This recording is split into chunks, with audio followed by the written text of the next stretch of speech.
मैं तो उज्जैन में रहता हूँ, छोटा सा ध्यान केंद्र है हमारा शांतम, उसमें हम हनुमान चालीसा से मेडिटेशन सिखाते हैं। देखो मैं आपको एक घटना सुनाता हूँ। मैं आज सुबह हमारे नितिन जी को सुना रहा था, नितिन सिंह जी हमारे साथ थे, शेयर कर रहा हूँ। हमको कोई पब्लिसिटी नहीं करना, लेकिन उस घटना ने मुझे प्रेरणा दी तो मैं आपसे भी कहना चाहूँगा। हम अभी दिल्ली में थे 2 दिन पहले, तो जिस परिवार में, वोहरा परिवार में हमारी कथा थी सुंदरकांड की, तो हमने कहा भाई सुंदरकांड सब लोग मंडली से करते हैं, इतना शोर शराबा करते हैं, पता ही नहीं लगता पढ़ने वाले को, लोग आते हैं पन्ने पलट डाल देते हैं, और ख़ासतौर नई पीढ़ी को तो समझ नहीं आता चल क्या रहा है। तो ऑर्केस्ट्रा चल रहा है, हल्ला चल रहा है, जो भी ज्वाइन होता है उसको फिर उंगली करके बताना पड़ती, 10वां दोहा, वो भी खोल लेता है 10वां दोहा, कुछ समझ नहीं आता। तो हमने कहा अपने को अवसर मिलेगा तो इसको ढंग से करेंगे। तो हमने कहा कि भाई जब सुंदरकांड समाप्त हो तो हम एक 5-7 मिनट का मेडिटेशन कराते हैं हनुमान चालीसा का, वो करके उठिए। और हमने कराया, परसों की बात है ये। उस कार्यक्रम में हेमा मालिनी जी भी आई, क्योंकि उनकी छोटी बेटी उस घर की बहू थी, तो संध्याना निभाने आई। उनके संधि के घर कार्यक्रम था, और वो तो अभी चुनाव लड़ रही मथुरा से, तो बहुत बिजी, लेकिन आई वो, और बहुत थकी हुई। लेकिन उन्होंने आखिरी में 2 घंटे में सुंदरकांड तो किया ही, और हमारे साथ हनुमान चालीसा का मेडिटेशन किया। उसके बाद जब भोजन पे हम दोनों बैठे तो उन्होंने मुझसे कहा कि आपने जो ये लास्ट में मेडिटेशन कराया हनुमान चालीसा से, ये हमको बहुत अच्छा लगा, मैं करती भी हूँ। तो उन्होंने कहा आपने कहा एक सांस भीतर एक बाहर। मैंने कहा हाँ, हम 2 तरीके से कराते हैं हनुमान चालीसा से मेडिटेशन, तो उसमें से एक तरीका ये था।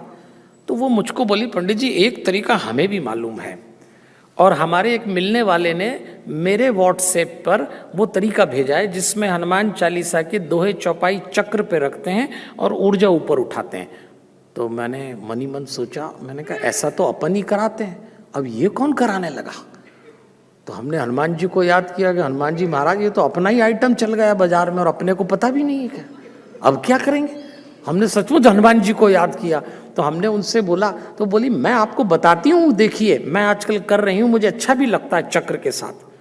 उन्होंने अपना मोबाइल खोला हमारे सामने और उन्होंने वो ऑडियो क्लिप बटन दबाई, तो वो निकली और उसमें आवाज़ आना चालू हुई कि बोले देखिए ये चक्र से करा रहे हैं।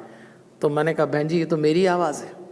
तो वो एकदम चौंक गई, आपकी? मैंने कहा हम भी चक्र से करा रहे हैं, हमारी ऑडियो क्लिप सुन रही हैं आप। तब उन्होंने कहा कि पंडित जी इसमें बहुत इम्पैक्ट है, बहुत अच्छा लगता है।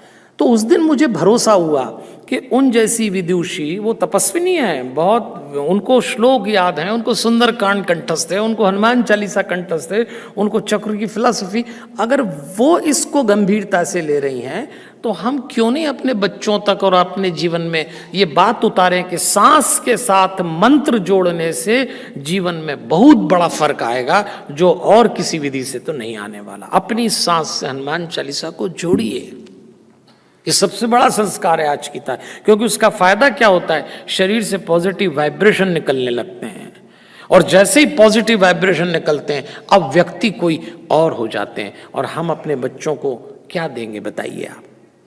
वसीयत में देंगे ही कुछ ना कुछ, आप लोग देना भी चाहिए। अच्छी एजुकेशन देंगे, अच्छा करियर दे देंगे, अच्छा बैंक बैलेंस दे देंगे।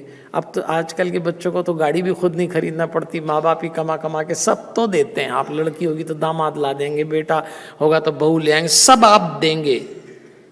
लेकिन यदि आपने संस्कार नहीं दिए वसीयत में, तो ये सब ज्वालामुखी का ढेर बन जाएगा। सब देखते ही रहेंगे आप अपने बच्चे क्या बने, फिर एनालिसिस कराते रहना।